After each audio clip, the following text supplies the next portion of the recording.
We're talking about both eminence and transcendence, sort of how can I both transcend and be present and be eminent.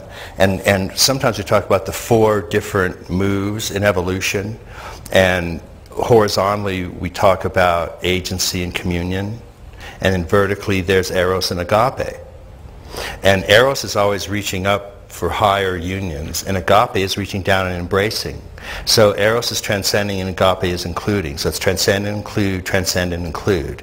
And then agency is the relative autonomy that every entity has at every stage of growth. And communion is the necessary relationship that all agents are in at every stage. And you can get something basically go wrong with either one of those. And you do get a kind of pathology, a kind of dysfunction when that happens.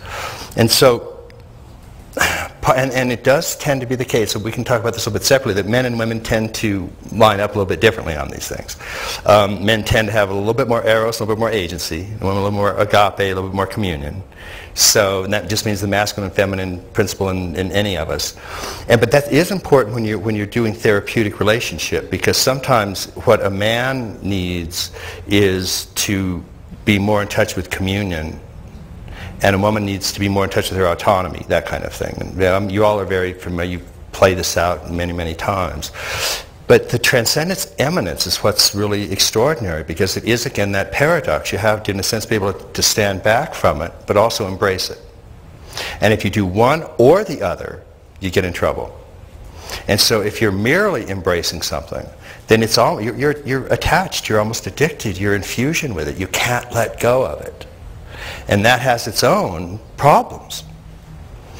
If you're, on the other hand, merely transcending, then you can be very dissociative. And that's also a very, very, it's a very common problem. A little bit more, men have it a little bit more, but it can strike everybody. And so it's always this balance. And again, it's that same strange phase-specific phenomena, where first you have to really identify with something and embrace it, and then you're allowed to let go of it. You're not allowed to short-circuit that process. And part of the problem when some of the transcendental techniques came in is that people used it to bypass the embrace part. And so it had a very hyper-masculine, straight for the sky, I don't need to do any of this stuff, I don't have to touch any of this stuff. And so you get these, spiritual erections going straight up into the heavens, yeah. Part of my favorite day, actually, but that's my own, that's between me and my therapist. No, that's occupational hazard of the Y chromosome is, I'm out of here. You can actually look at the detailed, if we use in transformations of consciousness, we sort of took just 9 major levels of development. Again, you can subdivide development almost any number of ways, literally thousands of ways to do it. But we used 9 major ones and talked about the pathologies that can occur at each of those. And it's the same kind of thing, whether we use 7 chakras or 9 or 20. Development, starting in infancy, is you move up to a particular stage and you really have to identify with that stage. You have to digest it. You have to make it your own. It has to actually become part of you. So if you're at the oral stage, I'll just use some of the simple analytic terms, that means that you have to come to terms with food. And it means that you have to actually make a part of it, and you do it, and that's it. And all of a sudden your whole world is food for a while, and that's wonderful, and you're at your mother's breast, and it's fantastic. Sooner or later, though, other higher impulses start to emerge for many people. And they... two ways that can go wrong. One is you can repress that oral impulse, seal it off. The other is you can remain fixated to it in fusion. And that's true at every stage. So if it all goes healthy, you let go of it because you've already had an eminence. You've already had an agape. You've already embraced it. And therefore you can move up with Eros, transcend it, and include it in an ideal world. And then you get to the next stage, and there, in this case, let's say since we're using sort of Freudian, oral, anal, next phase, just let's call it genital in general. And there are erotic impulses starting to emerge. And for young boys and young girls, there are certain early erotic feelings that can emerge. They often are, sooner or later, addressed to the parent of the opposite sex, because that's what the biological drive is. And so if you're a young girl, you can start to have erotic feelings towards dad, and young boy towards mom. And so if you're a young girl and your erotic choices are towards dad, then you know that the book that's out now, it's like, there are many of these, Smart Women, Foolish Choices. You know that? Well, that's the first foolish choice the smart woman makes. She chooses a partner she can't have. And the same thing the young boy does. And that's the whole Oedipal Electra drama and so on that's been way overblown by the Freudians. But there's a little grain of truth to that. You're starting to awaken to erotic feelings. And of course there are men and women in the environment, and there are certain attractions going on there. And again, those impulses, if there's a safety about it, if it's embraced, if there's an okayness with it, that's fine, and you can actually have an eminence to it. And then you can let go and move on. But you can get in trouble in one of two ways, again, generically. You can remain fixated to it. You won't let go of it. And we all know sooner or later that that's going to come back and haunt you. And many, many therapeutic endeavors, particularly for those of you who work with depth psychology, are, okay, let's go back. You know, it's a cliche now. Let's talk about your mother. Let's talk about your dad. But so many of those feelings start way back then. And if you haven't inhabited them fully and healthily, then you're either going to repress them or you're going to remain stuck to them. And because of that, you've split it off. Those parts of subjective consciousness, little I's, remain sealed off as little subpersonalities that want the same thing they wanted when they were 2 years old or 3 years old or whatever it is. And they won't appear now in their true form in consciousness. They appear as an it. They're alien. And now it's a symptom. Oh, the anxiety, it affects me. I don't know what it is. And all of a sudden you're not assuming responsibility for it anymore. It's been split off. Many of you know that Freud's original phrasing for ego and id, he never ever used the term ego or id. You can find that in none of Freud's writings. The ego and the id are Latin terms that James Strachey used translating Freud's German into English. Freud used pronouns, and I think this is really extraordinary. He used the I and the it. That was what he wrote. So there's only one book in English, The Problem of Lay Analysis, where you can actually read Freud the way he wrote. And so instead of saying things like, the ego is overpowered by an id impulse, whatever the fuck that means, his actual language is, the I feels overpowered by an it that's stronger. So I say, it overcame me. The desire to eat, it was stronger than I could do it. And now his summary for therapy, very famous phrase, where it was, their ego shall be.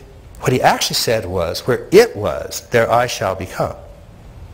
So it's taking the it back into an I. So I can see I'm doing it. It's my impulse that I split off and turned into an alien object, it.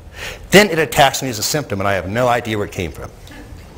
So it's my left hand not knowing what my right hand is doing. So that's the way that's eminence and transcendence. In other words, it's a broken form of it. Because it wasn't inhabited, it was split off and dissociated. So then you move to the next stage, and you've got a couple of these little subpersonalities or symptoms, however you want to call them, split off. And they're little bitty I's. They're little bitty intentionalities. They're little bits of subjective consciousness that want what they want when they were split off at that age. They literally retain the same value structure, the same desire. And again, go home for Christmas, give it a try. So we deal with this. So that's eminence and transcendence. So what we have here is both Agapé and Eros are not quite working out the way they should.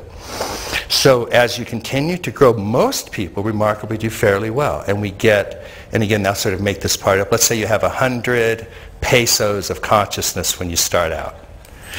And you get through the first chakra, and 2 pesos get split off as an oral fixation. Okay, and now you got 98 pesos, and you get up to the second stage, and you got a horrible father figure, and 7 pesos get split off to that. And now, so now you're sort of limping into stage 3, 89 pesos. By the time you get to adolescence, you've got about 68 pesos left. And unfortunately, it takes 72 for enlightenment. Oh darn. So that's where you have to go back and go, I want more money in my bank. That's what therapy is about. If the depth part of therapy, and we'll talk about, there are lots of other kinds, but the depth part is going back and reclaiming those portions of consciousness that were split off, denied, alienated, all displaced, all of the hierarchy of defenses that are designed to let you convert an I into an it and no longer own it. And so under those circumstances, in a sense what therapy is taking those that are split off and bringing eminence back to them. In other words, agape. I have to go back and re-love those portions. I have to befriend those portions. I have to take them back. I have to touch them with some sort of acceptance and care. And once I do that, I can let go of them. It's that phase-specific thing.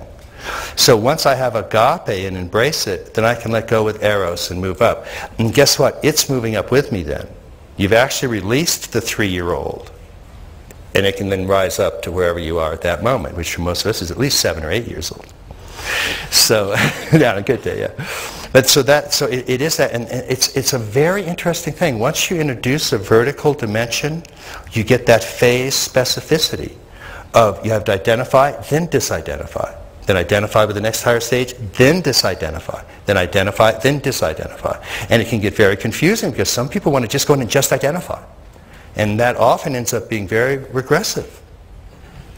And others want to just disidentify. I'm witnessing, I'm doing vipassana, and they just dissociate. And that's not good. So it's agape and eros, eminence and transcendence. And then both of those. And part of, I think, people that make really intuitively good therapists are ones that know when a person needs to touch something and when they need to let go of it. And you can just feel it sometimes. You go, wait a minute, you really need to get in touch with that anger. And other times you say, okay, you know what? I've heard it. You've been angry for 3 weeks. Stop it. And you can just get that sense of when they've had enough and when they haven't had enough. And then right as you go on up the whole sort of frontal personality, there's the final kind of even witness itself. And that you have to inhabit that, and then you have to let go of it for big mind, big heart, non-dual, one taste. And it's the same thing. You can get stuck on either side of that. You can remain just merely distancing, witnessing. And that's not really quite right. Nor do you want to merely identify with passing phenomena. And so even in the higher reaches of spiritual practice, there's this extraordinary dialectic of Eros and Agape. Letting go of and embracing. And if you want to think about sort of the ultimate one taste, it really is transcending everything.